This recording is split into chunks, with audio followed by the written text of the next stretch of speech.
Bonjour à toutes, bonjour à tous, et merci d'être venus assister à cette conférence au titre délicieusement horrifique « Les enfants du diable, l'invention du complot maçonnique ». Conférence qui vous est proposée aujourd'hui dans le cadre du 7e Salon maçonnique de Toulouse. Alors nous avons la chance et l'honneur de recevoir et de pouvoir entendre M. Emmanuel Cress, historien, spécialiste du conspirationnisme, notamment du mythe du complot judéo-maçonnique. Alors, Monsieur Cress, vous êtes docteur de l'École pratique des hautes études. Vous avez récemment publié, en 2017, un gros ouvrage en 2 volumes, je prononce en latin, Quis ut Deus, une véritable somme qui vous a demandé 10 ans de recherche et qui, incontestablement, servira de référence à toutes celles et tous ceux qu'intéresse l'histoire du conspirationnisme. Précédemment, Monsieur Cress, vous aviez publié Les puissances de l'ombre, un livre plus modeste qui réunit des textes fondateurs de la théorie du complot, depuis la Révolution française jusqu'à la seconde moitié du XXe siècle.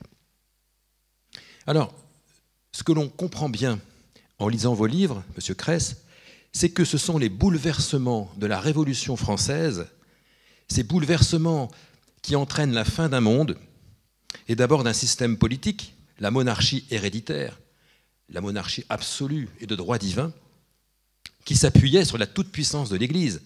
Ce sont ces bouleversements inouïs qui ont suscité la recherche de causes secrètes, ignorées bien entendu de l'histoire officielle.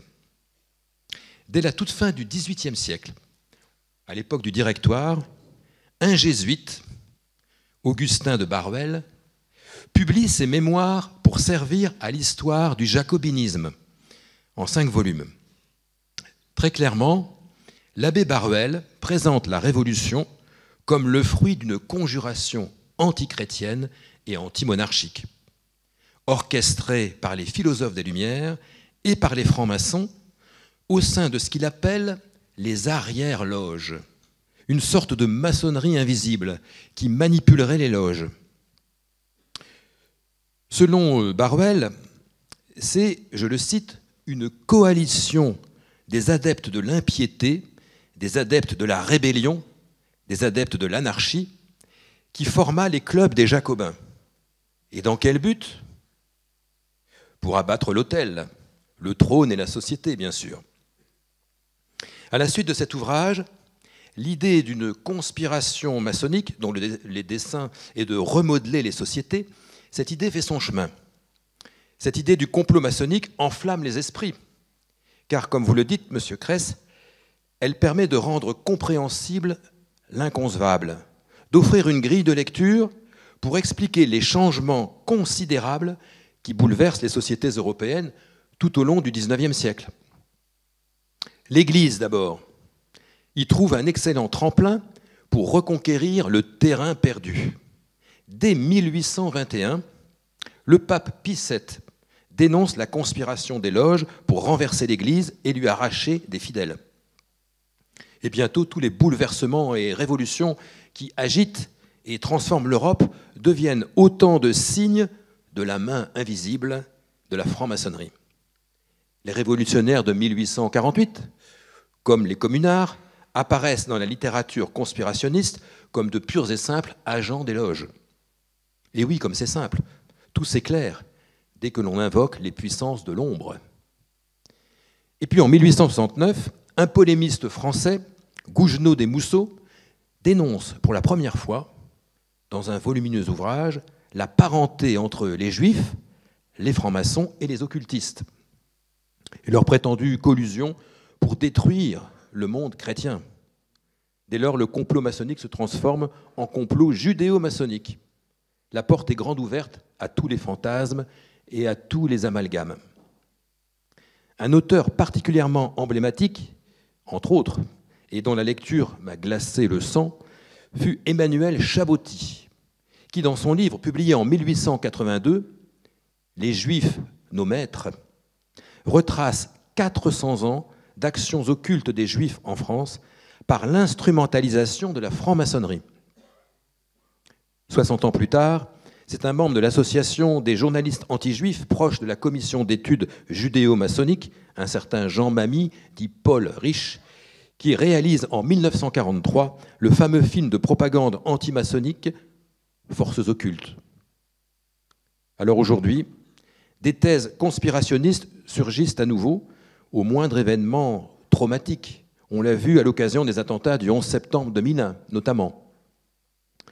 Mais quelle place occupe encore l'idée de complot maçonnique dans la nébuleuse actuelle des théories du complot? Peut-être aurez-vous l'occasion de nous le dire, Monsieur Cress, que je remercie à nouveau de sa présence ici, au Salon maçonnique de Toulouse, et à qui je donne maintenant la parole pour une 50aine de minutes, et qui répondra ensuite à vos questions. Vous serez libéré aux alentours de 13h. Monsieur Cress, à vous la parole. Je vous remercie. On peut peut-être mettre la première diapositive. Alors, tout d'abord, avant de commencer, je tiens à préciser que c'est volontairement que je ne définis pas le complot maçonnique.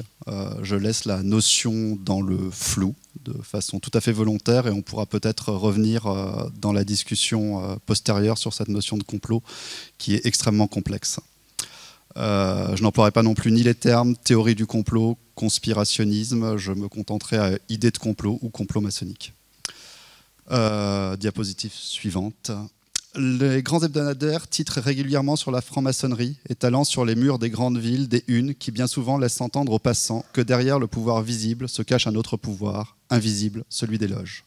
Ces dossiers et numéros qui s'accumulent au fil du temps témoignent-ils d'une résurgence d'un antimaçonnisme suranné ou d'une banalisation de l'idée d'un pouvoir occulte de la franc-maçonnerie au-delà d'opinions arrêtées sur les loges? L'importance de l'imaginaire autour de la franc-maçonnerie nous ferait plutôt pencher pour la seconde. Donc là, ce sont des unes que j'ai pris un peu au hasard. Hein. Je n'ai pas cherché particulièrement que ce soit des unes présentant un complot maçonnique, enfin, ou une idée de complot, ou une idée d'un pouvoir caché. Et on s'aperçoit qu'il y en a pas mal qui sont... voilà, c'était un peu un test, j'ai pris au hasard, et puis bon, on s'aperçoit que... Voilà. Si depuis 300 ans, la franc-maçonnerie a suscité de nombreuses apologies et de farouches critiques, elle a également nourri les rêveries de ses contemporains. Elle est devenue, à tort ou à raison, et que cela soit connoté négativement ou positivement, le paradigme de la société secrète, du pouvoir caché dirigeant dans l'ombre les puissants, des conspirations influant secrètement l'histoire de l'humanité. La question que j'aimerais que nous nous posions aujourd'hui est comment s'est élaborée l'idée d'une conspiration maçonnique au XVIIIe et XIXe siècle ? Alors, étant donné l'ampleur de la période, nous nous focaliserons sur les éléments les plus emblématiques, jalonnant la construction de notre objet. Pour ce faire, j'adopterai un développement chronologique. Dans une première partie, nous verrons comment les premiers développements de l'antimaçonnisme portent en germe les élaborations futures et la manière dont l'idée d'une conspiration maçonnique va se propager durant la première moitié du XIXe siècle, au-delà même des courants hostiles aux loges. Nous aborderons dans un second temps les importantes évolutions que connaissent les développements du complot maçonnique durant la seconde moitié du XIXe siècle. Enfin, dans un troisième point, nous aborderons la question de la laïcisation de l'antimaçonnisme au début du XXe siècle et finalement son influence sur l'idée de conspiration maçonnique. Enfin, nous clôturerons cet exposé par un rapide tour d'horizon des créations plus contemporaines relatives au complot maçonnique. Alors, je commence sur les débuts de notre affaire. Donc, nous allons au XVIIIe siècle. Donc, je ne vais pas reprendre l'origine de la franc-maçonnerie, mais la façon dont finalement la franc-maçonnerie est perçue par ses contemporains assez rapidement. Donc, une inquiétude des autorités face à une société qui pratique le secret et le serment. Le développement rapide de la franc-maçonnerie inquiète les autorités civiles qui craignent que les loges ne cachent derrière le secret des cabales contre les rois et les princes. En 1735, un premier édit interdit les loges dans les Provinces-Unies. Plusieurs États suivent le mouvement. En France, le cardinal de Fleury, Premier ministre de Louis XV, proscrit à son tour, en septembre 1737, la création d'associations, et tout particulièrement de loges. L'idée d'une potentielle conspiration des loges se répand en Europe. Alors je peux citer quelques exemples. Par exemple, publié par le Gentleman Magazine, donc un texte qui s'appelle Franc-maçon, une société dangereuse, publié par un certain Jacquin, qui est un pseudonyme, en 1737. Il dit « je crains que cette obligation que les francs-maçons prennent soit d'une nature telle que les plus noires conspirations ou machinations ne leur permettent pas de passer outre. Il s'agit du serment. De plus, quand pouvons-nous être sûrs que ces personnes, qui sont connues pour être bien disposées, soient entrées dans tous les mystères? Ils ne font aucun scrupule de reconnaître qu'il y a une différence entre les apprentis et les maîtres, et, qui sait, s'ils n'ont pas un ordre plus élevé de kabbalistes qui se réserve entièrement le grand secret de tout. À la même époque, le duc de Luynes, dans ses mémoires du 15 mars 1737, écrit « Il, l'ambassadeur de France à La Haye, dit ce qu'il en savait et ce qui et que il, l'ordre, avait été défendu, qu'on avait dit que c'était après avoir lu le serment qu'on faisait avant d'être reçu, que l'on avait trouvé dangereuse dans l'État une association nombreuse de gens qui s'assemblent, qui sont liés par un serment et dont le secret est impénétrable. On dit que ce qui a déterminé principalement cette défense en Hollande a été la découverte d'une faction de monsieur le prince de Nassau pour se faire élire Stadtholder et que l'on trouva que la plupart de ceux qui composaient cette faction étaient des frimaçons. Alerté par les condamnations des autorités civiles, le Vatican interdit 2 ateliers à Florence et à Rome. 8 mois plus tard, le 28 avril 1738, Clément XII plumit la première condamnation romaine de la franc-maçonnerie avec une lettre apostolique In eminenti apostolus specula. Celle-ci, intégralement reprise en 1751 par Benoît XIV dans sa constitution apostolique Providas Romanorum Pontificum, défend aux fidèles tout rapport avec la franc-maçonnerie sous peine d'excommunication. Au motif juridique que les autorités civiles avaient opposé aux loges, les autorités pontificales y ajoutent une dimension morale.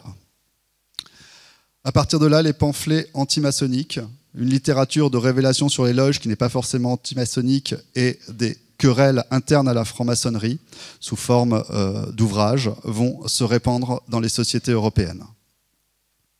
Les pamphlets antimaçonniques se multiplient durant le siècle avec des auteurs, on peut changer de diapositive je pense, voilà. Avec des auteurs tels que l'abbé Perrault, pseudonyme, l'ordre des francs-maçons trahis et le secret des mops révélés de 1744, Louis Travenol, la désolation des entrepreneurs modernes du temple de Jérusalem ou nouveau catéchisme des francs-maçons de 1744. Mais parmi ces ouvrages, j'aimerais insister sur l'ouvrage que vous avez à l'écran, Les francs-maçons écrasés, publié pour la première fois en 1747 par l'abbé Larudan, qui est sans doute là encore un pseudonyme. Ce livre se présente comme la suite de l'ordre des francs-maçons trahis et le secret des mops révélé, publié en 1745 par l'abbé Perrault. Il est principalement connu pour exposer au lecteur la divulgation complète d'un rituel de haut grade nommé écossois, qui ne ressemble pas au premier degré supérieur, mais présente certaines similitudes avec le rituel écossais vert du 4e degré de la stricte observance. Si les divulgations de l'abbé Larudan présentent un intérêt de donner une version pour le moins énigmatique d'un rituel de haut grade, il convient également de noter que Les francs-maçons écrasés est l'un des premiers, si ce n'est le premier ouvrage, à dénoncer dans la franc-maçonnerie un complot politique visant à détruire le christianisme et à renverser les souverains. L'abbé de Baruel, qu'on a évoqué en introduction, remarque « Cet ouvrage m'eût été fort utile si je l'avois connu plus tôt. Qu'on m'accusa plus d'avoir été le premier à dévoiler qu'une égalité et une liberté impie et désorganisatrice étoient le grand secret des arrière-loges. L'auteur de cet ouvrage l'annonçoit tout aussi positivement que moi et le démontroit dès lors très clairement, en suivant pas à pas les grades de la maçonnerie écossaise tels qu'ils existaient alors. » L'abbé Larudan joue également un rôle de précurseur en attribuant l'origine de cette conspiration politique à la révolution de Cromwell, qui utilisa la franc-maçonnerie pour détrôner Charles Ier. Je cite, « Cromwell donna à son ordre le titre d'ordre des francs-maçons, parce que son but étoit de bâtir en liberté un nouvel édifice, c'est-à-dire de réformer le genre humain, en exterminant les rois et les puissances dont cet usurpateur étoit le fléau. » Durant la seconde moitié du XVIIIe siècle, les auteurs maçonniques laissent progressivement, également eux, voir un plus vif engagement dans la vie publique. Les mémoires concernant une association intime à établir dans l'ordre des francs-maçons de 1776, attribué au comte de Mirabeau, mais dû à la plume de Jacques Mauvillon, on peut passer à la diapositive suivante, témoignent de cette radicalisation. Donc il est là sur votre... alors moi c'est l'écran est en face, donc ça va être sur votre droite. enfin, sur votre gauche, puisque vous êtes latéralisé comme moi par rapport à l'écran que j'ai là, témoigne de cette radicalisation et apporte à ses contempteurs cléricaux la base du concept des arrière-loges. Mauvillon appelle de ses voeux la construction d'une association intime au sein de la franc-maçonnerie, c'est-à-dire la création de grades supérieurs, susceptibles de diriger l'action des initiés de la base en vue de lutter contre l'arbitraire et la tyrannie. Cette association intime, composée de personnes sûres et protégées par le secret, doit se garder des bigots. Pour sa part, dans l'essai sur la secte des Illuminés de 1789, le marquis de Luchet adopte une position inverse, en prononçant un réquisitoire cinglant contre l'illuminisme bavarois à la Weishaupt et contre les dérives de caractère révolutionnaire de diverses loges allemandes. Dans son mémoire au duc de Brunswick de juin 1782, Joseph de Maistre, pour sa part, établit un programme d'une franc-maçon réformée dans la direction morale voulue par Rome et condamne violemment les hauts grades et les tendances liées au templilarisme. Il prône un système maçonnique en 3 degrés, appelant successivement à former l'initié à la bienfaisance, à l'engager à soutenir l'autorité des gouvernements et enfin à avoir la révélation de la révélation. Ces exemples antagonistes sont un aperçu de la diversité des positions adoptées par les francs-maçons.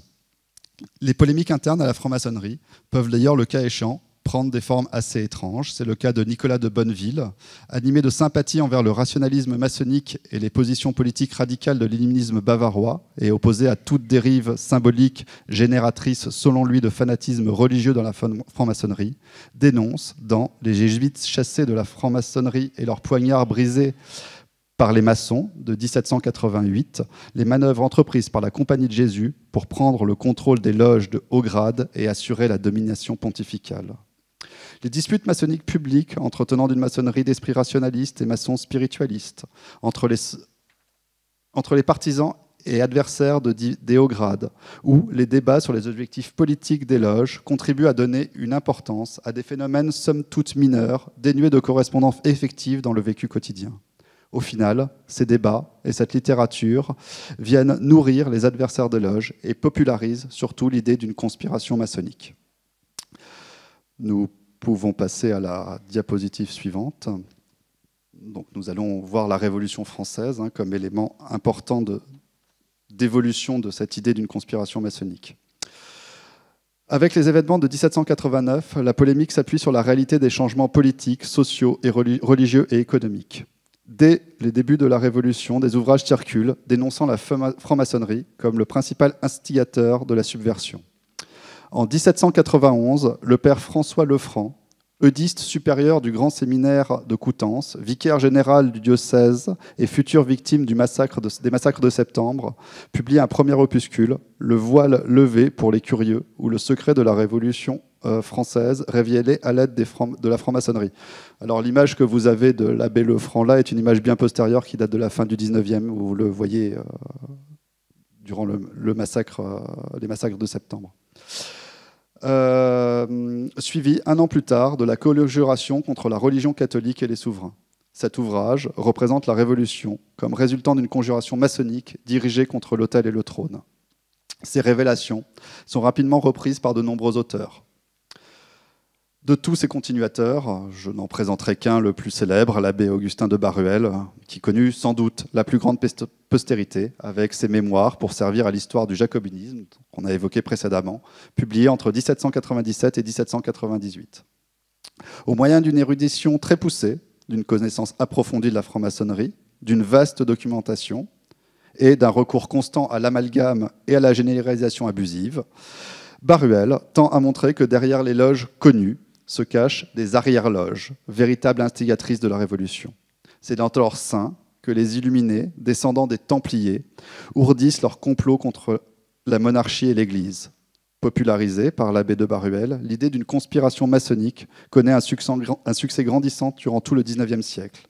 Elle permet d'expliquer les profonds changements que connaissent les sociétés européennes et de leur donner une cause, de rendre compréhensible l'inconcevable. Cet imaginaire du complot va s'élaborer conjointement entre francs-maçons et anti-maçons et ne tarde pas à avoir une influence sur la création et l'organisation de sociétés secrètes. Alors nous allons voir très rapidement les réalités et l'imaginaire de la conspiration à la fin du XVIIIe et au début du XIXe siècle. Je serai assez rapide. Donc à partir de l'époque thermidorienne, de nombreuses sociétés secrètes républicaines voient le jour. Plusieurs de leurs membres ou fondateurs ont eu un passé maçonnique ou se sont intéressés à la maçonnerie et n'hésitent pas à s'en inspirer. C'est notamment le cas de Buonarroti, on peut passer à la diapositive suivante, qui fut possiblement initié dans un groupuscule illuministe en Italie dans les années 1780. Ou de Cracus Babeuf, qui tenta à 2 reprises d'intégrer une loge maçonnique sans y parvenir. Alors ces différents groupes, on va voir la Société du Panthéon de Cracus Babeuf et Buonarroti, connu pour le Manifeste des égaux de février 1797, les Philadelphes en 1880, et les Sublimes Maîtres Parfaits jusqu'à la Restauration. Dans les 2 dernières organisations, Buonarroti est également investi. Outre les francs-maçons, outre les républicains, la franc-maçonnerie sert également de modèle aux monarchistes.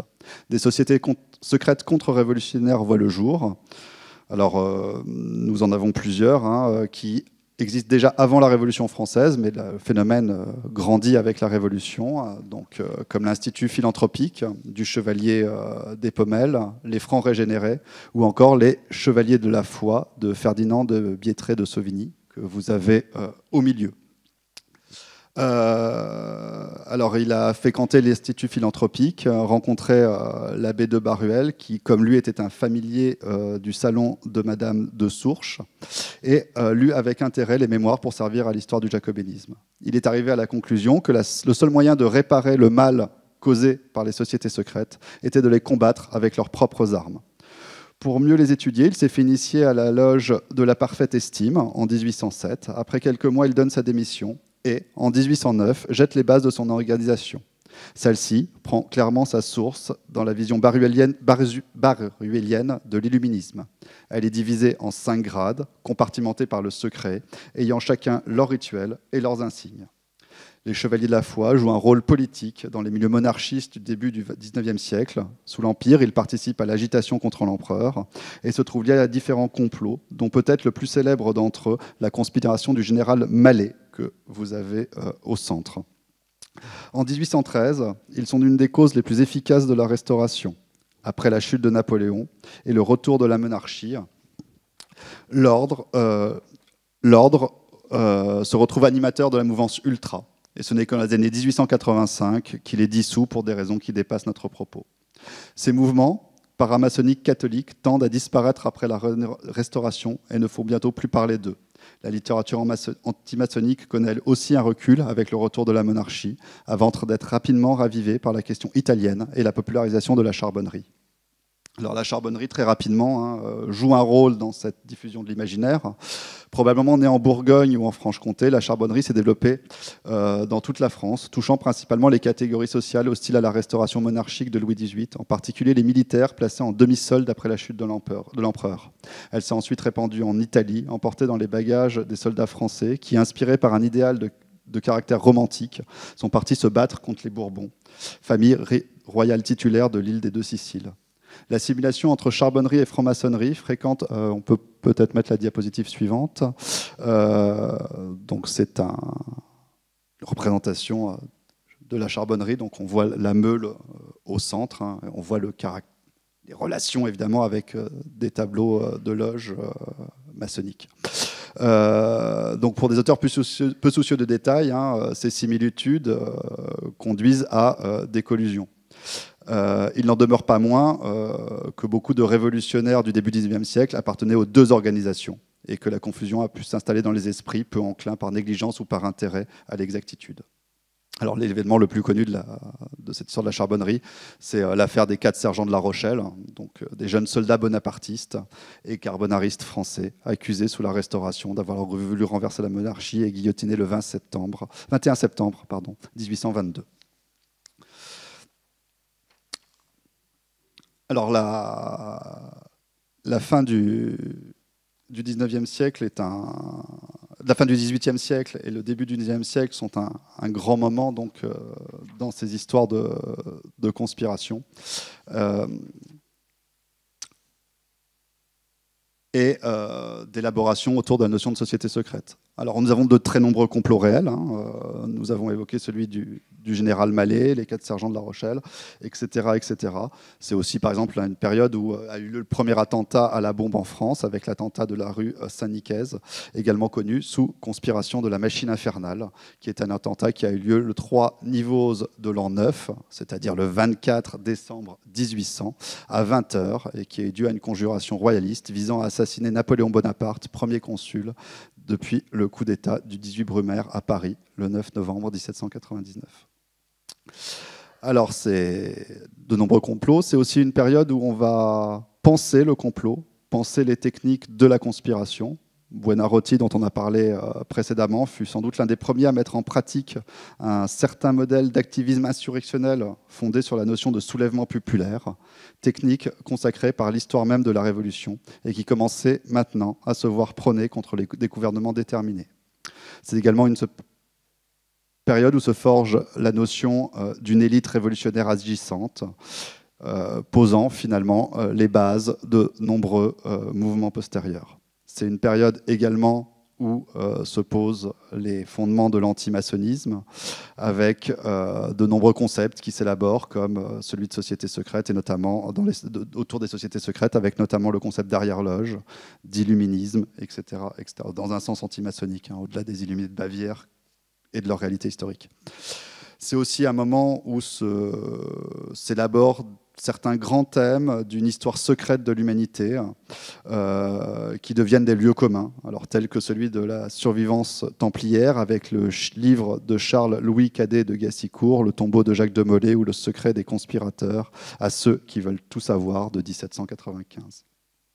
La conspiration devient également une source d'imaginaire, un motif littéraire qui va multiplier finalement la littérature, les références à ces complots. Alors, ces complots ne sont pas forcément jugés toujours négativement. L'image qu'on a très négative actuellement du complot est très récente en réalité. Par exemple, Balzac, dans l'envers de l'histoire contemporaine, va présenter une société secrète catholique qui, dans les années 1830, décide de renoncer, les Frères de la Consolation, qui décident de promouvoir un idéal catholique et de faire le bien. Dans une vision plus noire, il y a aussi l'histoire des 13, qui est bien connue, composée de 3 romans en réalité, alors là qui présente une société secrète beaucoup plus inquiétante. Je citerai également au milieu du siècle, dans les années 1840, le Juif errant d'Eugène Sue, qui va largement contribuer à la fixation et à la popularisation de l'imaginaire du méga-complot jésuite, et qui d'ailleurs sera cité lors des débats parlementaires des années 1850 à la Chambre, concernant notamment la place des jésuites dans les enseignements français. On a également George Sand, avec la comtesse de Rudolstadt, qui 1843, qui traduit donc finalement une inversion des pôles axiologiques définie quelque plus tôt dans les essais contre-révolutionnaires de Baruel et d'autres. Le roman de George Sand, en effet, présente une société secrète combattant le despotisme, l'égoïsme et la moralité de personnages associés à une élite monarchiste qu'il s'agit de mener à la destruction. De leur côté, les sociétés secrètes conspiratrices, alors les invisibles, comme ils s'appellent là, est une société de vertu et de bien. Plus précisément, elle prône les valeurs de la tolérance et de la bienfaisance, relevant une lutte pour l'égalitarisme et la fraternité. On peut aussi penser à Alexandre Dumas et son Joseph Balsamo de 1846-1849, c'est sa première publication en roman feuilleton. Alors ces visions positives se retrouvent également dans des sources plus politiques ou historiques, faisant de la maçonnerie un agent important de la Révolution de 1789, dans un sens positif. Je pense notamment à Louis Blanc et son histoire de 10 ans, de 1842, et l'histoire de la Révolution française de 1847-1862. Louis Blanc était un franc-maçon, républicain, révolutionnaire en 1948, qui va réclamer en 1876 la séparation de l'Église et de l'État, et présente la franc-maçonnerie de la fin du Xe siècle comme révolutionnaire, complotiste, mais sous un aspect positif. Alors ces thèmes littéraires, ces réalités de complot s'entremêlent et vont s'influencer mutuellement. La littérature, la présence de littérature va influencer les conspirateurs et les conspirateurs vont également influencer la littérature. Alors nous allons quitter la fin du XVIIIe et le début du XIXe siècle pour avancer un petit peu dans le siècle et voir finalement comment au XIXe siècle cette idée va évoluer et notamment deux grands éléments qui vont nous intéresser, qui sont en premier lieu la satanisation de la franc-maçonnerie et son hybridation. Je pense qu'on peut passer à la diapositive suivante. Donc, le premier exemple est très précoce que je voudrais prendre, c'est l'exemple de Fiard. Fiard est un abbé de la fin du XVIIIe, début du XIXe siècle, qui, en 1803, publie son œuvre majeure, La France trompée par les magiciens et démonolâtres du XVIIIe siècle. Dans ce livre, Fiard affirme que les prodiges des innombrables illuminés et magnétiseurs du XVIIIe siècle ne sont pas, comme le soutiennent les esprits forts, de prétendus dupris ou le fruit de causes naturelles.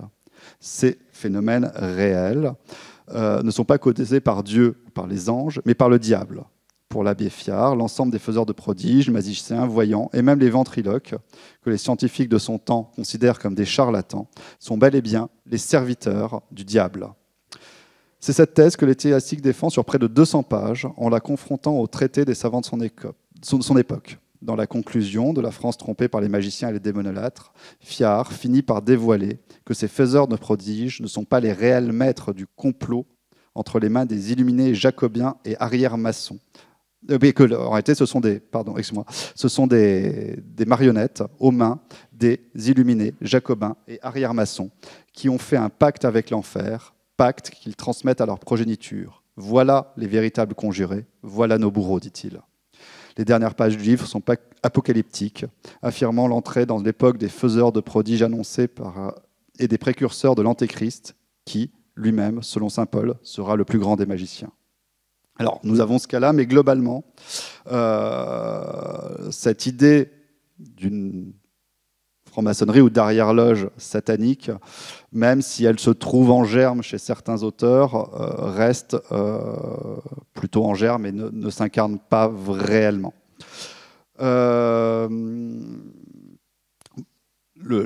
L'attaque contre le pouvoir civil est ce qui occupe principalement les esprits. Mais les choses vont évoluer avec les courants révolutionnaires qui vont agiter l'Europe. Donc dès 1821, le pape Pie VII, on en a parlé dans sa constitution Ecclesiam ad Jesu Christo, dénonce la conspiration des loges. Mais c'est vraiment avec 1848 que la lutte contre les sociétés secrètes prend une dimension eschatologique et devient un combat entre le ciel et l'enfer. Une première donc évolution a lieu avec la Révolution romaine de 1848-1849. Le libéralisme de Pie IX n'empêche pas Rome d'être touchée par la Révolution de 1848. Le pape doit fuir, la République est proclamée en 1849 et l'armée française met finalement un terme à cette révolution romaine au printemps 1849 et replace Pie IX sur son trône. Le pape rentre à Rome et est fort affecté par la tourmente révolutionnaire qui a directement visé le Saint-Siège et donc ne peut être que d'une inspiration satanique. Alors sur ces événements, plusieurs documents vont être confiés à un auteur, Jacques Crétineau-Joly, qui va publier un ouvrage important à l'époque, L'Église romaine face à la Révolution, qui notamment est l'une des bases des critiques et des attaques contre la charbonnerie. Les événements donc, qui se sont déroulés à Rome vont encourager à assimiler la franc-maçonnerie à une contre-église, encourageant son amalgame avec le satanisme. Peut-être la diapositive suivante. C'est le cas, par exemple, avec Monseigneur de Ségur, dans un cas français, qui, lors de sa description de la Révolution romaine de 1849, met en scène une réelle messe noire organisée par des francs-maçons dans les ruines de Rome prises. Alors que cette messe-toile ait existé ou non, c'est pas impossible qu'il y ait eu des profanations qui pouvaient ressembler à des messes noires dans certains édifices religieux. La question n'est pas la réalité forcément de la chose ou sa fiction, mais qu'elle est étalée et diffusée dans un ouvrage, un petit ouvrage qui sont Les francs-maçons, ce qu'ils sont, ce qu'ils font, ce qu'ils veulent, édité en 1867, qui aura un très grand succès et beaucoup de rééditions. Donc ces bouleversements sont, pour le Saint-Siège sont autant de signes de la main invisible de la franc-maçonnerie. Les mouvements de libération nationale comme la jeune Italie de Giuseppe Mazzini ou les groupes révolutionnaires français de 1948 et de la Commune qui peuvent prendre la forme de réelles sociétés secrètes d'inspiration maçonnique ou en lien avec les loges viennent favoriser les amalgames et les raccourcis.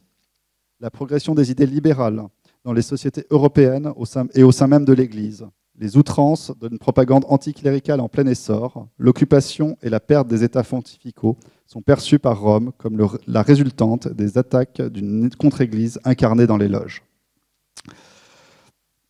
Alors, nous allons nous attacher plus particulièrement au cas français et avec l'instauration de la Troisième République. Alors, les plus fervents détracteurs de la franc-maçonnerie se trouvent à cette époque dans le clan clérical. L'anticléricalisme républicain et l'antimaçonnisme échevelé des catholiques se répondent. Donc la politique de laïcisation qui débouche sur la loi de séparation de 1905 conduit à une vive opposition des catholiques, voyant dans cette entreprise une nouvelle attaque de la franc-maçonnerie, perçue cette fois-ci comme véritable œuvre satanique. Face aux loges, l'Église mobilise ses troupes au sein d'associations vouées à la lutte antimaçonnique. Diapositive suivante. Pour la France, Monseigneur Amand Joseph Fava lance en 1884, avec la bénédiction du Saint-Siège, la franc-maçonnerie démasquée, une revue à laquelle est joint une ligue, le comité antimaçonnique de Paris en 1893. La revue donne un large écho aux thèses faisant des francs-maçons des adeptes du diable. Cette assimilation est encouragée par Rome, avec la promulgation en 1873 et 1884 de deux encycliques, notamment Humanum Genus. Alors, le titre de la revue est inspiré de cette encyclique, puisque le pape demande à ce qu'on arrache le masque de la franc-maçonnerie pour la montrer dans sa réalité, d'où le titre de la revue, La franc-maçonnerie démasquée. Alors, ce thème rencontre une fortune particulière dans la France des années 1890, où, suite au succès du roman de Labat de 1891 de Huysmans, il est à la mode de s'intéresser au satanisme. C'est dans ce contexte que le mystificateur Léo Taxil, propagandiste anticlérical, faussement converti au catholicisme, élabore, pour se jouer des catholiques, une vaste mystification visant à faire croire l'existence d'une supramaçonnerie sataniste au projet de domination mondiale, le palladisme. Diapositive suivante. Donc voici Léo Taxil, et voici une de ses œuvres majeures, coécrite et notamment sous le pseudonyme Le Diable au XIXe siècle. Alors Taxil n'invente pas grand-chose, je vais être assez rapide sur Taxil. Il invente pas mal de choses et il recopie largement un auteur qui lui précède de très très peu, qui s'appelle Paul Rosen, qui avait écrit un ouvrage qui s'appelait Satan and Sea, Association universelle pour la destruction de l'ordre social, qui a été publié en 1888. Donc Léo Taxil, lui, est né en 1854 à Marseille, d'une famille catholique et monarchiste. C'est un enfant turbulent qui va avoir une jeunesse assez agitée. Il se spécialise dans l'escroquerie et la mystification. Et la propagande républicaine. Après avoir lancé un journal anticlérical, il va, au milieu des années 1880, annoncer son retour au catholicisme et va commencer à écrire des révélations sur la franc-maçonnerie à laquelle il a été initié très très peu de temps. Alors ces révélations reprennent des auteurs antérieurs, mais il va y ajouter des nouvelles choses, et notamment un ordre du palladium progressivement qui va voir le jour. Alors sa mystification est extrêmement complexe, puisque au-delà des textes, il va également créer des personnages fictifs ou pseudo-fictifs. Peut-être la diapositive suivante. comme le personnage de Diana Vaughan que vous avez actuellement en photographie. Alors Diana Vaughan serait une haute maçonne. Alors il y a toute une histoire autour de Diana Vaughan qui finalement va retourner au catholicisme et elle aussi dénoncer la franc-maçonnerie comme une société satanique. Alors, ce qui est assez fort, c'est qu'il y a des photos de Diana Vaughan, elle a toute une correspondance. Il utilise aussi des personnages qui existent vraiment et qui ont vraiment existé. Il va dénoncer notamment Albert Pike, par exemple, célèbre franc-maçon anglais, à qui il va faire jouer des rôles qui ne sont pas les leurs. Voilà, donc avec tout un réseau d'auteurs, finalement, la mystification va se mettre à prendre et il va faire croire des choses complètement incroyables aux catholiques. Comme que dans les loges maçonniques, on invoque évidemment le diable sous forme de crocodile qui jouerait du crocodile ailé jouant du piano, que sous l'isthme de Gibraltar, il y aurait des grottes, des réseaux de grottes secrètes contrôlées par les francs-maçons, où des diables fabriqueraient des armes technologiques nouvelles, notamment des armes bactériologiques et chimiques. Ces révélations sont totalement hallucinantes, mais ça fonctionne dans la France fin de siècle. Il va donc finalement donner une dimension encore plus fantastique au complot maçonnique, mélangeant donc des réalités, de la fiction, et également inspirer les catholiques dans une nouvelle vague de création de sociétés secrètes de type maçonnique catholique et anti-maçonnique. On peut passer à la diapositive suivante. Alors oui, j'ai oublié de dire Taxil, en 1897, donc le 19 avril 1897, déclare brutalement qu'il a tout inventé. Ce qui va mettre à mal l'antimaçonnisme catholique pour de nombreuses années. On en reparle dans quelques instants. Donc, il n'y a pas eu un... Je crois qu'il y a eu un saut d'une diapositive, non?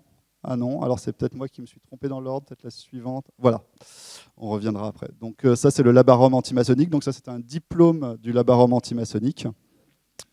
Voilà, et un de ces acteurs dont on a parlé dans quelques instants, qui est Jules Douanel. Donc il va réactiver cet imaginaire des sociétés secrètes dans un monde catholique français. Mais on peut revenir à la diapositive précédente en réalité. C'était juste pour montrer que cette idée dépasse de loin le monde catholique, hein, puisque on est en 1877 là avec ce texte, qui est un texte qui ne vient pas du tout d'un milieu français, puisqu'il s'agit d'un texte de Cecil John Rhodes. Alors je vous l'ai mis en anglais, je ne sais pas s'il est nécessaire de faire une traduction rapide de la chose. Je le fais pour les anglophobes. Je soutiens que nous sommes la plus belle... Alors il parle des Anglais, hein, des Britanniques. Je soutiens que nous sommes la plus belle race du monde et que plus nous habitons une grande partie du monde, mieux c'est pour la race humaine. L'absorption de la plus grande partie du monde sous notre domination signifie simplement la fin de toutes les guerres. Je regarde l'histoire et je lis l'histoire des Jésuites. Je vois ce qu'ils ont été capables de faire pour une mauvaise cause et, je pourrais dire, sous le commandement de mauvais chefs. Actuellement, je suis devenu membre de l'ordre maçonnique. Je vois la richesse et le pouvoir qu'ils possèdent, l'influence qu'ils exercent. Le pouvoir, pourquoi ne formions-nous pas une société secrète qui n'aurait qu'un seul but, l'avancement de la domination britannique, la récupération des États-Unis, la transformation de la race anglo-saxonne en un seul empire. Pour faire avancer un tel projet, quelle aide splendide serait une société secrète? Une société secrète qui ne serait pas reconnue ouvertement, mais qui travaillerait en secret un tel objet. Formons le même genre de société qui devrait avoir ses membres dans chaque partie de l'Empire britannique, travaillant à un seul objet et une seule idée, qui devrait être d'avoir ses membres placés dans nos universités et nos écoles, et qui devrait regarder la jeunesse anglaise passer, regarder la jeunesse anglaise passer entre leurs mains. La société devrait inspirer et même posséder des parties de la presse, car la presse gouverne l'esprit des autres personnes. Donc, une inspiration une vision du complot maçonnique, mais dans une vision complètement autre que celle des catholiques français. Alors l'autre phénomène qui est intéressant de noter à la fin du XIXe siècle, outre la satanisation, c'est l'hybridation avec différents éléments. Alors on peut remettre la diapositive suivante. Notamment alors l'hybridation donc de cette idée d'un complot maçonnique avec un complot occultiste. Alors, l'occultisme est à la mode dans la France fin de siècle. Et donc ici nous avons Jules Douanel. Donc Jules Douanel était franc-maçon, occultiste, s'est converti lui aussi au christianisme et a commencé à dénoncer la franc-maçonnerie et sa collusion avec les occultistes, dont le plus célèbre d'entre eux, Gérard Ancos, dit Papus. Il voit en la franc-maçonnerie une dangereuse, enfin dans l'occultisme martiniste, une dangereuse résurgence de la franc-maçonnerie occultiste de Louis-Claude de Saint-Martin. Et donc édite plusieurs ouvrages, dont un, le plus célèbre, est Lucifer démasqué. Donc cette idée de collusion occulto-maçonnique est portée par les occultistes, par les anti-occultistes et les catholiques, mais également se trouve dans l'occultisme, puisque si on prend le plus célèbre des occultistes, le fondateur, Eliphas Lévy, hein, peut-être diapositive suivante, donc qui est un peu antérieur à notre histoire, Eliphas Lévy, lui aussi, voit dans la franc-maçonnerie un organisme complotant. Je cite très rapidement. Donc, à propos de, donc lui commence avec la Kabbale, disant qu'il existe une Kabbale pure qui se transmet au travers des siècles par le biais de différentes traditions jusqu'au mage contemporain. Mais cette Kabbale a été pervertie par les caïnites et s'est propagée aussi à travers les siècles. Les dépositeurs en sont Simon le magicien, donc cette Kabbale pervertie, les gnostiques, l'arianisme, le manichéisme. Et les Johannites pervertis par les gnostiques, qui eux-mêmes l'ont transmis le mal aux Templiers. Ces derniers auraient réussi à survivre à leur destruction et à pervertir la sainte et sublime franc-maçonnerie. Le but allégorique de la franc-maçonnerie, je cite, la reconstruction du temple de Salomon. Le but réel, c'est la reconstruction de l'unité sociale par l'alliance de la raison et de la foi et le rétablissement de la hiérarchie suivant la science et la vertu avec l'initiation et les épreuves pour degrés. Rien n'est plus beau, on le voit, rien n'est plus grand que cette idée et ses tendances. Malheureusement, les doctrines de l'unité et la soumission à la hiérarchie ne se conservent pas dans la maçonnerie universelle. Il y eut bientôt une maçonnerie dissidente, opposée à la maçonnerie orthodoxe, et les plus grandes calamités de la Révolution française furent le résultat de cette scission. Selon Eliphas Lévy, la maçonnerie a non seulement été profanée, mais elle a servi de voile et de prétexte au complot de l'anarchie par l'influence occulte des vengeurs de Jacques de Molay et des continuateurs de l'œuvre schismatique du Temple. Alors il faut que c'est Stanislas de Guaita, qui est plus contemporain de Jules Douanel, qui est également dans son Temple de Satan, présente une vision de la franc-maçonnerie à peu près similaire à celle d'Eliphas Lévy. Donc une ambivalente, il y aurait une franc-maçonnerie noble, bonne, généralement représentée par une franc-maçonnerie de type occultiste, et une franc-maçonnerie mauvaise et pervertie. Alors il faut dire que cette histoire ne vient pas forcément des occultistes et qu'eux-mêmes se sont largement inspirés d'auteurs maçonniques antérieurs. Alors je pense à Jean-Marie Ragon et à François Timoléon Bègue-Clavel qui, dans leurs histoires de la franc-maçonnerie respectives des années 1840, donnent large cours à des versions plus ou moins fantaisistes. Outre l'occultisme, l'une des autres grandes assimilations est celle avec les Juifs. Donc, je vais aller très rapidement. Donc, c'est un mouvement qui se crée, qui est assez qui n'est pas lié ni à l'antimaçonnisme, enfin qui est lié à l'antimaçonnisme et à une hostilité anti-juive, qui apparaît antérieurement à l'émergence de l'antisémitisme, puisque le fondateur, je pense qu'on peut passer à la diapositive suivante d'ailleurs. Voilà, le fondateur en est Gougenot Desmousseaux avec son livre Le Juif et le Juif, le judaïsme et la judaïsation des peuples chrétiens de 1869. Je rappellerai que le premier mouvement labellisé antisémite naît en Allemagne en 1879, donc 10 ans plus tard. Alors, Gougenot fait une œuvre originale, il a quelques sources antérieures, mais va être le premier à vraiment formaliser cette idée d'une conspiration judéo-maçonnique. Alors, son ouvrage ne suscite pas beaucoup de succès lors de sa parution. Il est néanmoins discuté. Et l'idée d'une coalition judéo-maçonnique va faire progressivement son chemin dans les esprits. On peut voir la diapositive suivante. Alors là, je vous ai mis donc Claudio Janet, qui était directeur de la chaire d'économie politique et sociale à l'Institut catholique de Paris, qui, au fil des rééditions du livre antimaçonnique du père Nicolas Deschamps, Les sociétés secrètes et la société, va y adjoindre une hostilité anti-juive de plus en plus omniprésente au fil des éditions. L'autre personnage qu'on a évoqué précédemment, c'est le chanoine Emmanuel Chaboty, donc, qui publie en 1880 un premier ouvrage sous le nom de C.C. de Saint-André, pseudonyme. Le livre s'intitule Francs-maçons et juifs, le 6e âge de l'Église d'après l'Apocalypse, qui est résumé en 1882 dans Les Juifs, nos maîtres. Alors ces ouvrages théoriques connaissent un succès relatif, mais sont surtout rapidement relayés par la presse catholique notamment, avec des révélations sur de nouveaux mystères et de nouvelles collusions judéo-maçonniques. On peut penser notamment à la publication par Le Contemporain, journal catholique, en 1878, d'une fameuse lettre reçue par Baruel, adressée depuis l'Italie par un certain Jean-Baptiste Simonini, qu'il a reçu en 1806 et qui précise que la secte judaïque forme avec toutes les autres sectes, francs-maçons jacobins, une seule et même faction visant à anéantir la civilisation chrétienne.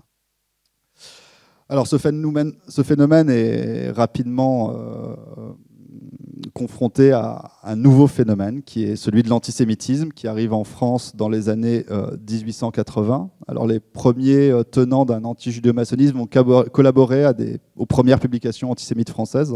Chaboty, en tout cas le nom de Chaboty, on ne sait pas s'il collabore vraiment, mais largement cité. Des articles sont signés de lui dans l'Antisémitique, qui est l'un des premiers journaux français des années 1880. Les journaux antimaçonniques comme la franc-maçonnerie démasquée vont également adopter une vision anti-juive de plus en plus marquée.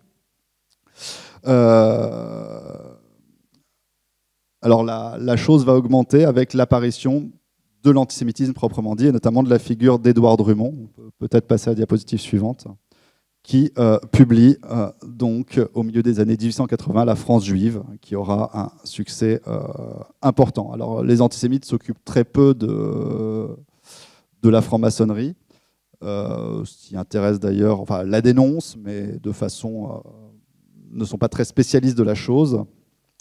Donc là vous avez une photo de Drummond, une couverture de la Libre Parole illustrée, alors avec une couverture anti-maçonnique, hein, il y en a, mais c'est vrai que c'est pas la majorité. L'élément qui est intéressant de noter, c'est qu'à partir de 1897 et des révélations de Léo Taxil sur ces mensonges, l'antimaçonnisme catholique est largement discrédité. Alors Drummond saute sur l'occasion pour publier donc en 1899 un petit ouvrage, La tyrannie maçonnique, qui n'apporte aucun élément nouveau. Il ne fait que reprendre ce qui a été dit ailleurs. Voilà, mais il surfe sur l'occasion. Alors ce n'est pas les antisémites qui vont réussir le mieux à capter un antimaçonnisme à la dérive et l'idée d'une conspiration maçonnique, mais ce sont les nationalistes. Donc on peut passer à la diapositive suivante.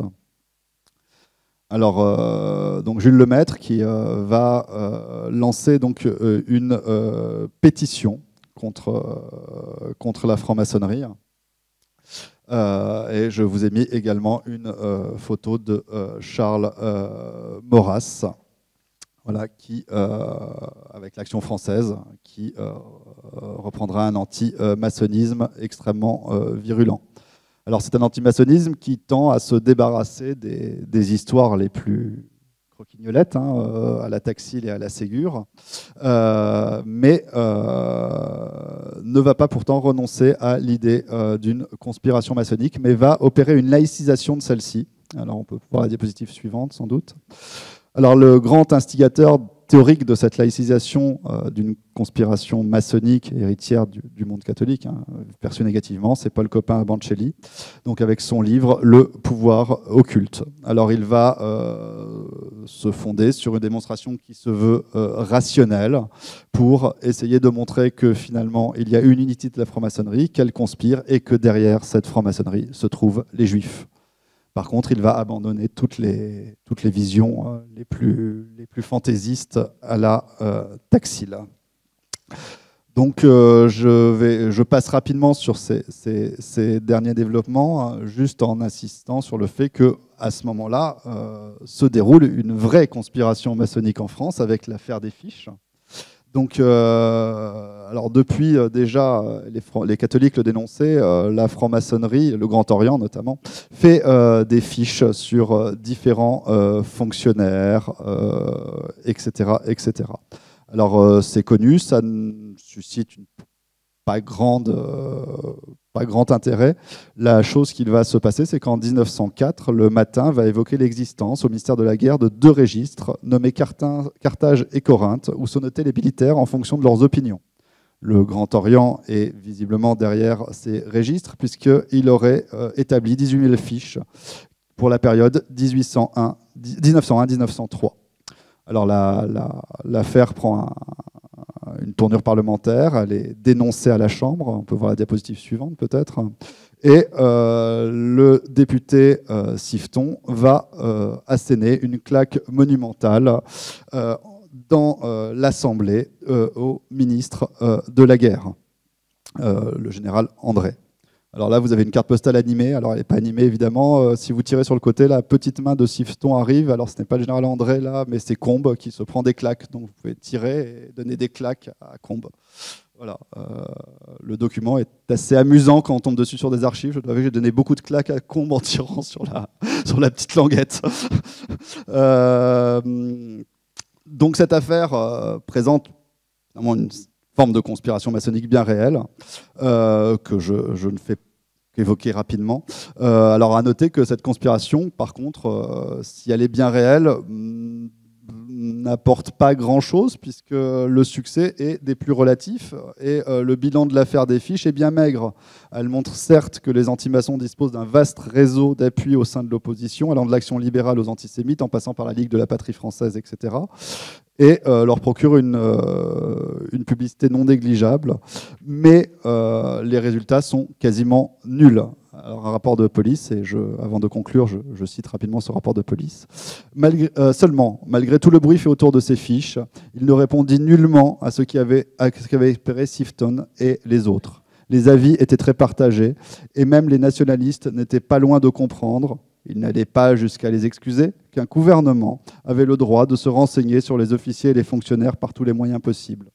De plus, ces fiches, bien que quelques-unes contenaient des diffamations, étaient pour la plupart anodines et n'apportaient rien qui fût de notoriété publique.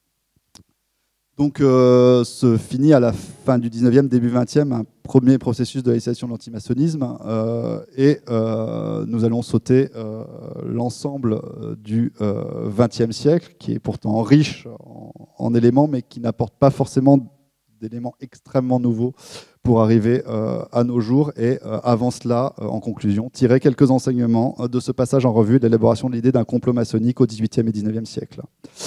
L'idée qu'il s'agisse d'une conspiration réelle ou supposée, ou d'autre chose, une idée qu'il s'agisse, excusez-moi, d'une conspiration réelle ou supposée, ou d'autre chose d'ailleurs, ne naît pas ex nihilo, mais au long d'un long processus où se mêlent réalité et fiction, s'intégrant dans un contexte plus large et qui, par le biais de diverses médiations, touche un large public. Alors si nous prenons le cas d'une conspiration maçonnique, la réalité, donc nous avons vu différents éléments, une large diffusion de la franc-maçonnerie au XVIIIe et XIXe siècle, la réalité de structures maçonniques, du secret, du serment, des hauts grades qui ne sont pas des inventions pures, des craintes politiques réelles de dirigeants, la réalité de certaines intrigues au sein des loges, une volonté de certains maçons d'agir sur la sphère politique et sociale, la relation entre la franc-maçonnerie et certains mouvements révolutionnaires, etc., etc., je passe.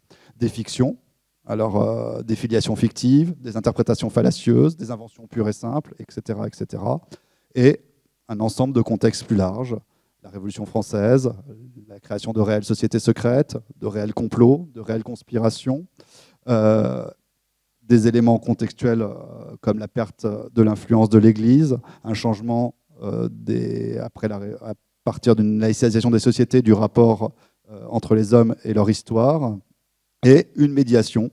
Alors fin 18e, début 19e, évidemment, c'est la fiction romanesque qui est la médiation principale. Mais ces médiations vont s'élargir, évidemment, avec de nouveaux médias avec le temps. Alors, sur la partie, donc, actuellement, qui sont les gens qui postulent à l'existence d'une conspiration maçonnique? Alors, nous avons les milieux antimaçonniques, peut-être la diapositive suivante. C'est quoi ça? Non, encore.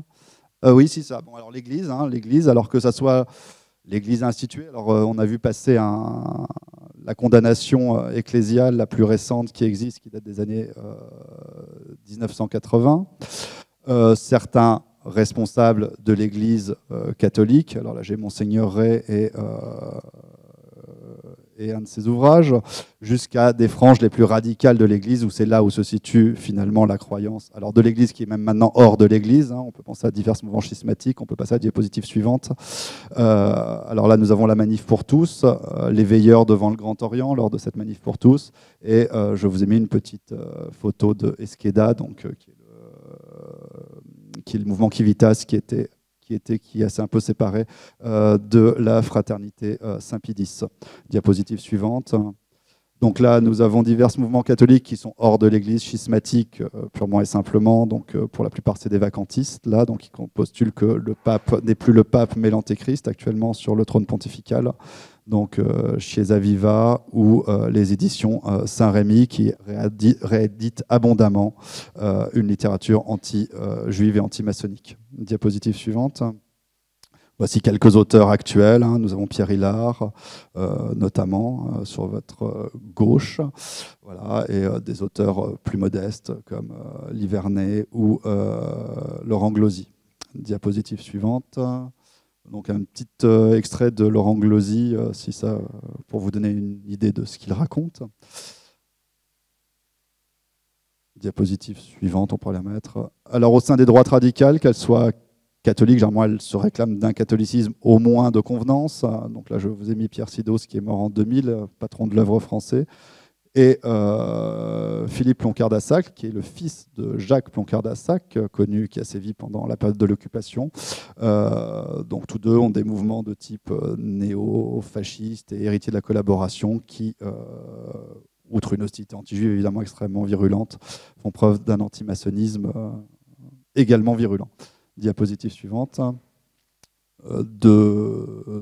De revues, donc le journal Rivarol et la revue plus confidentielle. Alors Emmanuel Ratier est décédé, elle a été reprise par le mouvement soralien, Fait et Documents, qui, elle aussi, voilà. Diapositive suivante, pardon. Alors d'autres mouvements, le renouveau français, bon, etc., etc. On peut passer rapidement. Diapositive suivante. Et là, le groupe qui a défrayé un peu la chronique il y a quelques années, les Brigandes, avec leur clip anti-maçonnique, la Loge des Jacobins, qui est en train de passer. Alors, c'est un groupe qui a eu beaucoup de succès au sein des droites radicales. Leur idéologie est indéniablement liée à ces courants politiques, mais ils s'intègrent dans autre chose, qui est on va dire ce que j'appellerais par un terme un peu fourre-tout, qui ne veut pas dire grand-chose, donc de certains courants ésotériques contemporains et des réseaux post-New Age. Alors, derrière des aspects, on va dire, au début, on pensait que c'était ces jeunes femmes, donc c'était un groupe de musique entièrement féminin, étaient des catholiques bon-teint. En réalité, on s'est aperçu, après un peu de travail, que ce n'étaient pas des catholiques bon-teint, mais une espèce de groupe prônant des idées extrêmement farfelues, où ce mélange extraterrestre, renouveau elfique, etc., etc. Alors, dans ces éléments très très farfelus, on peut passer à la diapositive suivante. Alors, diverses choses. Donc, ça, les sociétés secrètes, qui a été réédité sous le titre Livre jaune, donc qui a été très influent dans des mouvements post-New Age dans les années 90. Là aussi, une vision conspiratrice de la franc-maçonnerie. Et deux acteurs là, de sites qu'on labellise conspirationnistes, qui sont Stop Mensonge et Wikistrike, où certains articles de ces sites mettent en scène un complot maçonnique. Diapositive suivante. Alors, divers auteurs qui sont... Morgan Priest, qui prétend avoir été initié dans des loges égyptiennes et qui, après ça, s'est lancé dans un virulent anti-maçonnisme. Salim Laibi et Kémy Seba, qui se réclament d'un pérennialisme guénonien ou évolo-guénonien pour Salim Laibi, qui est dentiste marseillais, et qui, eux aussi, diffusent un anti-maçonnisme assez virulent. Diapositive suivante. Alors, dans des mouvements également post-New Age ou ésotériques contemporains, j'ai mis Laura Marie, qui est plus confidentielle, qui est une coach New Age, qui elle aussi a diffusé, parce qu'elle est en perte de vitesse, certains éléments antimaçonniques, ou Jacques Grimaud, connu pour ses révélations sur les pyramides, qui lui aussi n'hésite pas à se donner à des révélations sur le complot maçonnique. On peut passer à la diapositive suivante. Paul Ponceau également dans ce milieu-là, mais bon, on peut passer rapidement. Diapositive suivante. Alors ça, c'est voilà, la visite du Paris ésotérique faite par Paul Ponceau, où on y voit qu'il est question de vampirisme maçonnique. Voilà. Diapositive suivante. Alors, au-delà de ces milieux assez confidentiels, il faut le dire, cette question du complot maçonnique touche un large public, alors que ça peut être sous différentes formes. Là, j'ai pris des exemples dans le rap. Alors, des rappeurs dénonçant le complot maçonnique, Rockin' Squat et Freeze Corleone plus récemment. Donc, ils sont, pour le coup, Freeze Corleone est un auteur qui a réellement du succès, un rappeur qui a réellement du succès. Diapositive suivante. Mais ce n'est pas forcément une dénonciation du complot. Par exemple, le rappeur Jay-Z ne dénonce pas le complot maçonnique, et même s'il y a un imaginaire du complot maçonnique, tend plutôt à s'en réclamer. On le voit là en train de faire le triangle de ses mains, alors que je ne sais pas s'il est initié ou non à la franc-maçonnerie. En tout cas, quand on regarde le morceau Freemason, c'est pas un morceau anti-maçonnique, et même plutôt il y a une admiration pour la franc-maçonnerie dans certains secteurs du rap. Alors ils complotent, mais c'est très bien, c'est des gens qui ont du pouvoir, qui se font du fric, qui dirigent, et finalement, si on veut être un bon rappeur, il faut être un franc-maçon, ou du moins se comporter, selon eux, comme un franc-maçon. Donc c'est une vision tout à fait positive d'une conspiration maçonnique. Aussi, ça peut être totalement neutre. Diapositive suivante. Voilà, alors ça c'est Léo Roy, un rappeur plus confidentiel français, qui dans sa chanson Emmanuel Macron dit que il invite les francs-maçons amis d'Emmanuel Macron à son barbecue, et dit que Emmanuel Macron est le roi des francs-maçons. Donc franc-maçon devient finalement un symbole de pouvoir, de puissance, qui n'est pas forcément péjoratif. Diapositive suivante. Alors on trouve également ça dans la littérature populaire et la bande dessinée. Alors je vous ai mis le symbole perdu de Dan Brown, qui n'est pas anti-maçonnique non plus. Dans la bande dessinée, alors Hergé, avec ses cigares du pharaon et sa société secrète, qui n'est pas de la franc-maçonnerie, mais où Hergé récupère les codes. Bon, vu les orientations politiques d'Hergé, on peut penser que ce n'est pas très bienveillant envers les loges. Mais par contre, un numéro spécial de Fluide Glacial, par exemple, qui traite la chose sur une façon purement humoristique. Et on ne peut pas dire que Fluide Glacial soit un journal anti-maçonnique. Diapositive suivante. Alors en BD toujours, alors des différentes BD, donc parfois écrites même par des francs-maçons, qui, en critiquant finalement l'idée du complot maçonnique, les mettent en scène, ou la bande dessinée From Hell, alors là qui prend une théorie plus anti-maçonnique sur les filiations entre Jack l'Éventreur et une éventuelle conspiration maçonnique.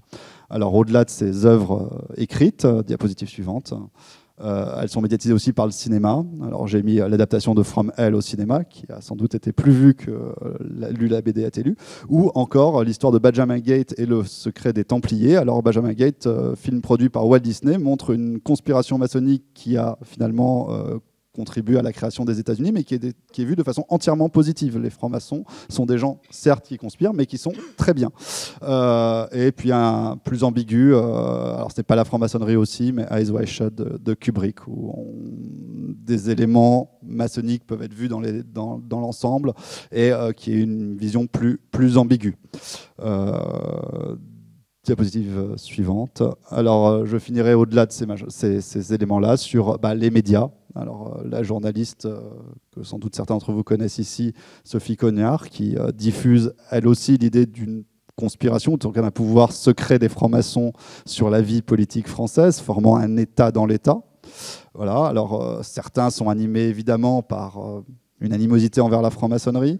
D'autres, diapositive suivante, comme les grands médias qu'on a vus au début sont sans doute plus neutres et tendent plutôt à montrer finalement la popularité de cet imaginaire d'un complot maçonnique plus que l'héritage d'un antimaçonnisme. Je vous remercie.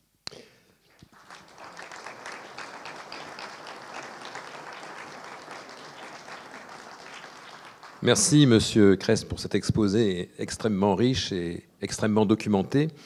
Comme il nous reste peu de temps, je vais laisser la parole à la salle. J'aurais peut-être une première question quand même à poser. Quel a été finalement l'impact de toute cette littérature conspirationniste, complotiste, comme on peut l'appeler. Est-ce qu'elle a vraiment gêné l'essor de la franc-maçonnerie? Après tout, on a vu de nouvelles obédiences se créer à la fin du XIXe siècle, comme le droit humain. Et surtout, est-ce que ça a eu un impact sur la répression politique? Alors, c'est très difficile d'estimer les impacts de la chose. Ça n'a pas gêné en effet la franc-maçonnerie. Ça a eu des impacts au moment où ces mouvements-là ont eu le pouvoir, la période 40, 44, voilà.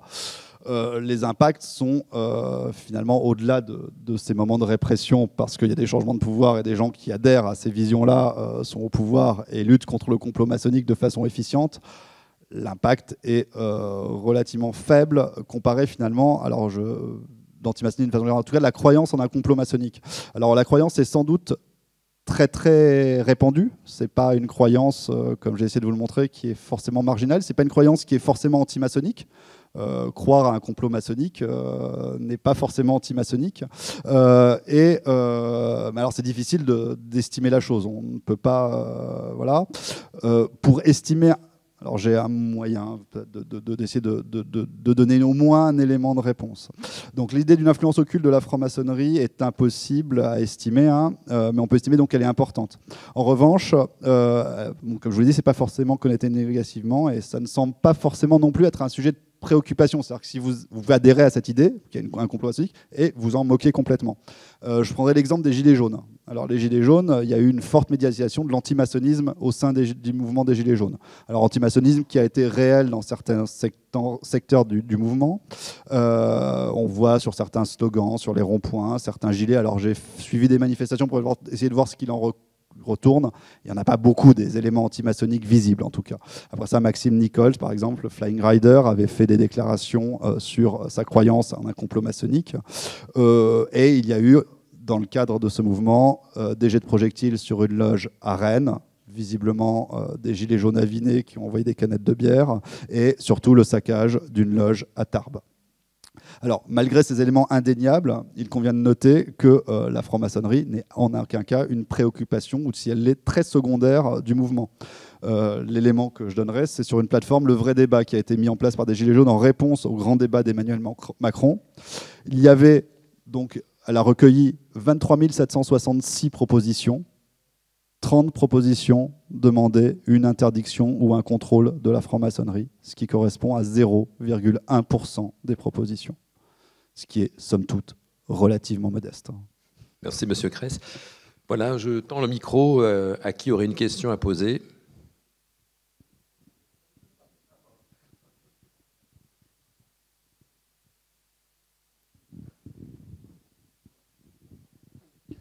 Oui, bonjour. En premier lieu, félicitations à monsieur pour son exposé très riche.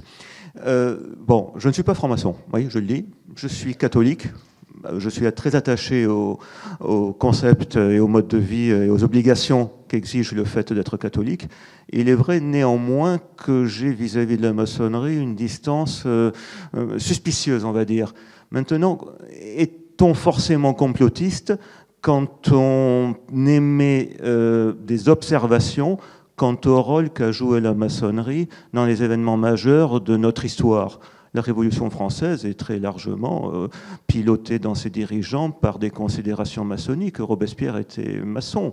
Non, il ne l'était pas. Enfin, j'ai cru comprendre qu'il l'était. On en a un moment parlé. Une des premières décisions de la Révolution, ça a été d'instaurer la loi Le Chapelier, qui était très largement celle-ci favorable à des milieux dont on peut penser qu'ils sont proches ou de la maçonnerie. Ma question portera sur le sujet suivant. Pourriez-vous nous faire un petit topo très rapide, si vous me le permettez, concernant la répression qu'a eu le régime de Vichy contre la maçonnerie? Comment a-t-elle été menée? Est-ce qu'on peut dire quelque chose là-dessus très rapidement? Je vous en remercie. Alors, sur la répression par le régime de Vichy, alors il y a eu dès août 40 donc, une loi contre les sociétés secrètes qui a été votée, qui inclut la franc-maçonnerie, mais pas seulement la franc-maçonnerie, puisque diverses sociétés secrètes, entre guillemets, On peut penser par exemple à la théosophie et autres sont retrouvés visés par ces éléments. Il y a eu alors assez rapidement mise en place de divers organes de répression. Donc, le plus connu est le service des sociétés secrètes, qui a été dirigé par Bernard Faye, qui était alors conservateur de la Bibliothèque nationale, qui a donc créé ce service. Et ce service a été chargé de... les loges ont été interdites, mais de spolier l'ensemble des éléments maçonniques par des tours de France qui ont été faits par ses agents durant la période.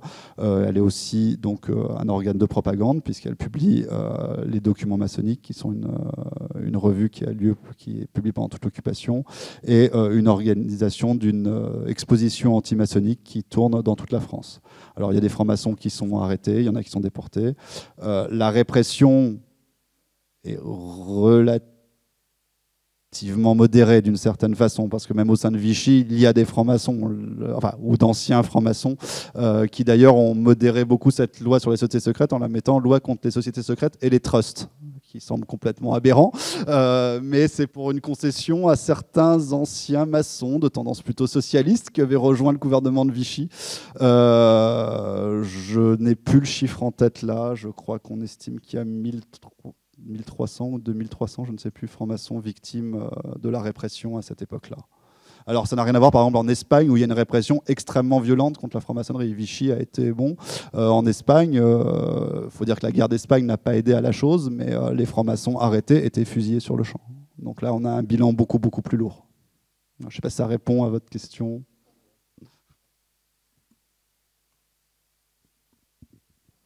Voilà une autre question.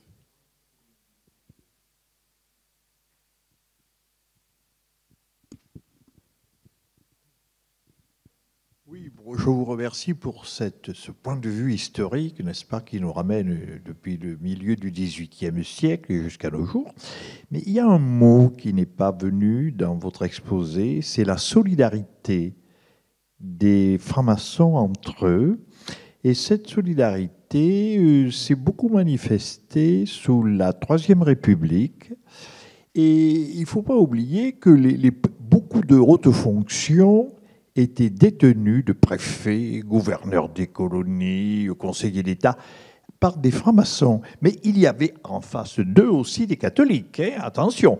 Et alors, il était bon, il paraît, sous la Troisième République, si on voulait faire une carrière, étant donné que beaucoup de fonctions n'étaient pas très réglementées par des concours, les gouverneurs des colonies, les préfets, tout ça. Et on leur a prêté une influence dans ce domaine, au nom de cette solidarité, justement. Alors, moi, je voudrais savoir qu'est-ce qu'il en est. Moi, j'ai lu ça, je ne suis pas franc-maçon, je l'ai lu, je l'ai relu, mais au fond, je n'en suis pas plus avancé. Je profite de ma présence pour vous demander quel est votre point de vue et qu'en est-il? Alors, c'est vrai qu'il y a une surreprésentation de la franc-maçonnerie à certains moments dans la vie politique française. Voilà. Au début du XXe siècle, dans certains gouvernements, notamment des gouvernements d'André Combes, il y a 90% des membres du gouvernement qui sont affiliés à des loges. Voilà. Bon, ça, c'est un élément. Après ça ne veut pas forcément dire grand-chose, parce qu'on parle de la franc-maçonnerie, mais ce n'est pas... Alors, il y a une solidarité maçonnique qui existe, c'est vrai, mais qui n'est pas toujours très solidaire. Il y a des rivalités entre loges et il y a des obédiences et il y a des idées qui sont au-delà de la franc-maçonnerie et que finalement les opinions politiques, les opinions diverses et variées jouent également. C'est pas parce que vous avez deux personnes qui sont initiées, voire même dans la même obédience, voire même dans la même loge, qu'elles pensent la même chose. Donc il y a en effet, c'est vrai, une surreprésentation à la fin du 19e, début 20e siècle dans la vie politique française de la franc-maçonnerie. Et les anti-maçons le font remarquer, et à des moments, c'est pas faux, hein, vous avez un nombre de ministres maçons très très important. Est-ce que pour cela, ils marchent tous de concert et qu'ils votent tous les mêmes choses et qu'ils ont tous les mêmes idées? On peut en douter.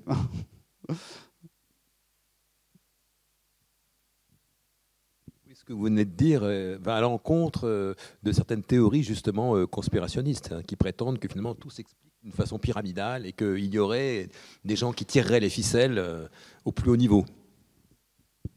Alors, de toute façon, dans la pratique, on voit très très bien que il y a des rivalités, il y a des choses. Enfin, je ne veux pas forcément révéler des choses, voilà. Mais moi-même, j'ai été, enfin, familialement, j'ai pu assister à des rivalités entre obédience maçonnique s'incarnant dans de la haute fonction publique, voilà, avec tel.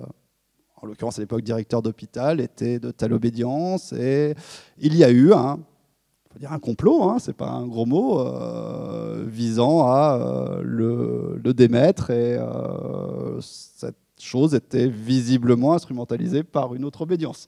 Donc voilà, il y a une solidarité, mais la solidarité, comme finalement la franc-maçonnerie est composée d'êtres humains, et comme tout être humain, malgré les idéaux et ce qui est proclamé, la réalité humaine continue d'être ce qu'elle est. Et voilà, donc c'est compliqué de... Voilà, c'est pas parce qu'on adhère à quelque chose que tous les gens qui y adhèrent sont exactement sur le même moule et obéissent à une même directive, et que en tout cas ce que dit la franc-maçonnerie sera appliqué par ses représentants au sein d'institutions ou de pouvoirs. Ils ont eux-mêmes leur latitude et leurs propres opinions. Et voilà, donc vous avez des francs-maçons très anticléricaux, d'autres qui sont catholiques, d'autres qui... Voilà, donc il n'y a pas de... Sans doute face à... Voilà, les réactions ne sont pas les mêmes. Bonjour. Juste, vous pouvez remettre le texte de Ratzinger qui s'affiche très rapidement, parce que je voulais savoir si... Je ne demande pas qu'il soit philo-maçon ou tiède, mais juste je voulais lire le texte. Merci. Alors Ratzinger, le texte ne parle pas de complot maçonnique. Hein. Il défend aux catholiques la franc-maçonnerie. Voilà.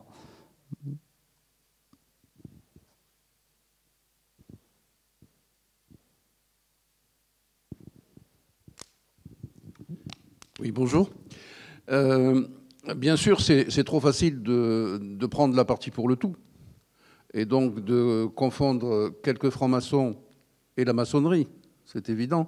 Mais parfois, nous avons prêté le flanc par certains scandales. Donc ça, vous ne l'avez pas trop évoqué. Alors je l'évoquais avec l'affaire des fiches. Bon, l'idée, c'était pas forcément d'évoquer l'ensemble des scandales qui ont pu toucher la franc-maçonnerie, et voilà. Mais c'est évident que ça joue un rôle, ça fait partie de la réalité.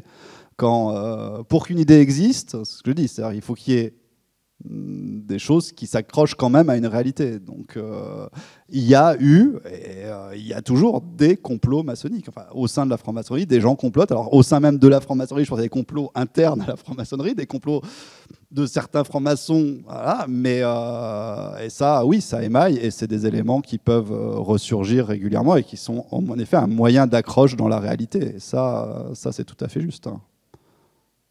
Il y a un imaginaire et une réalité qui se... Voilà.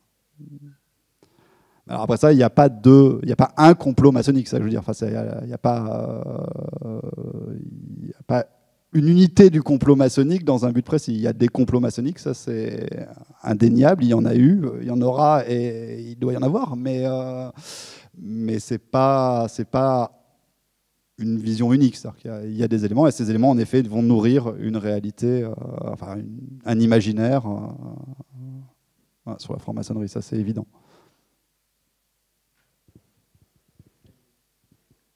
Bonjour monsieur, j'aurais voulu avoir votre avis sur une mouvance contemporaine de l'antimaçonnisme que vous n'avez pas abordée, qui est celle liée au néonazisme et à l'occultisme néo-nazi, associé avec un crypto-guénonisme et aux écrits de Julius Evola aussi. Alors, dans ce crypto-guénonisme associé aux écrits de Julius Evola, j'ai présenté très rapidement Salim Laibi d'Antis Marseille, qui n'est pas néo-nazi. Hein. Oui, je ne l'ai pas mentionné parce que ça représente quelque chose de quasiment inexistant en réalité. Enfin, les néo-nazis sont très très peu nombreux. Alors, les néo-nazis ayant des croyances ariosophiques, ça représente encore un groupuscule infime, et peu présent dans l'espace français. Il y a un qui a fait un peu parler de lui il y a quelques mois, puisqu'il est revenu d'Ukraine et s'est fait arrêter à ce moment-là, qui était le Grand Monarque, c'est son pseudo, mais c'est quand même très très minoritaire. Alors oui, ça existe.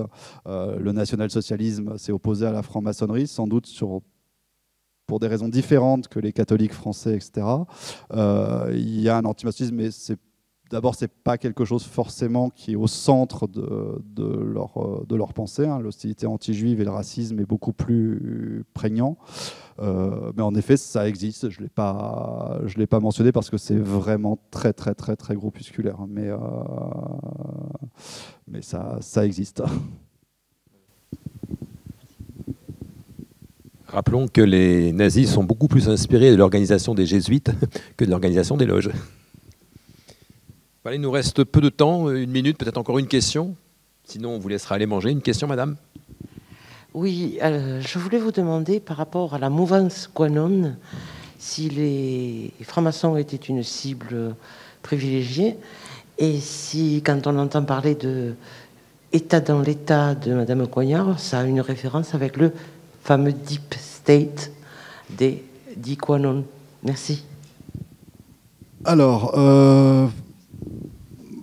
le problème des éléments, QAnon est quelque chose de très américain. En France, ça a eu à peu près aucun impact, à part quelques tout petits groupes. Il y a très peu quand même. Voilà.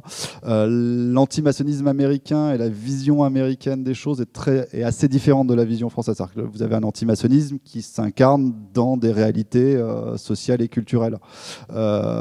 Si vous avez une franc-maçonnerie très visible et très ouverte, comme aux États-Unis, ça ne donne pas exactement la même chose. Donc QAnon, j'ai pas vu.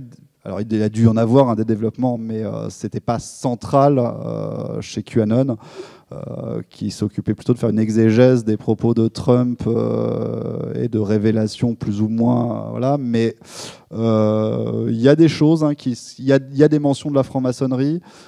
C'est pas central chez QAnon. Voilà. Et c'est vrai que dans les pays anglo-saxons, la chose est très différente. Même si vous prenez un pays comme Cuba, les choses sont très différentes. À Cuba, les loges sont ouvertes sur la rue et servent de maison du peuple. C'est difficile si vous avez la grande porte ouverte et quand vous passez dans la rue, vous voyez la loge avec son décorum et que vous y allez d'ailleurs pour débattre des questions de quartier, d'y voir une conspiration maçonnique très efficiente, ou alors elle est très très cachée, il y a des souterrains sous la loge. Mais donc voilà, aux États-Unis les choses sont un peu différentes. Il y a un antimaçonnisme américain qui existe, qui a des modalités qui lui sont propres, qui sont un peu différentes de ce qu'on retrouve en Europe, hors Royaume-Uni, parce que le Royaume-Uni a évidemment des influences américaines et puis une franc-maçonnerie aussi beaucoup plus visible. C'est pas exactement la même chose. C'est pas quelque chose de central chez Q. Après ça, qu'il y ait des éléments antimaçonniques dans les exégèses autour des postes de Q, c'est possible. En tout cas, en France, peu de représentants que je vois de la mouvance QAnon n'étaient pas tendres avec la franc-maçonnerie, étaient très enclins à y voir un complot. Maintenant, je pense que c'est très lié aussi au cas français. Il faudrait étudier vraiment dans l'État le cas américain et la mouvance QAnon aux États-Unis. Je pense que c'est moins présent qu'en France. Voilà, il me reste à remercier à nouveau M. Cress pour tous les éclairages qu'il nous a apportés. Vous remercier aussi, vous toutes et vous tous, pour votre présence dans ce salon maçonnique et pour cette conférence en particulier. Je vous souhaite à tous un bon appétit. Si vous voulez que M. Cress dédicace les ouvrages que vous pourriez éventuellement acheter, eh bien vous vous rendez effectivement dans la pièce consacrée au libraire et il se fera un plaisir de dédicacer ces ouvrages. Merci à vous toutes et à vous tous.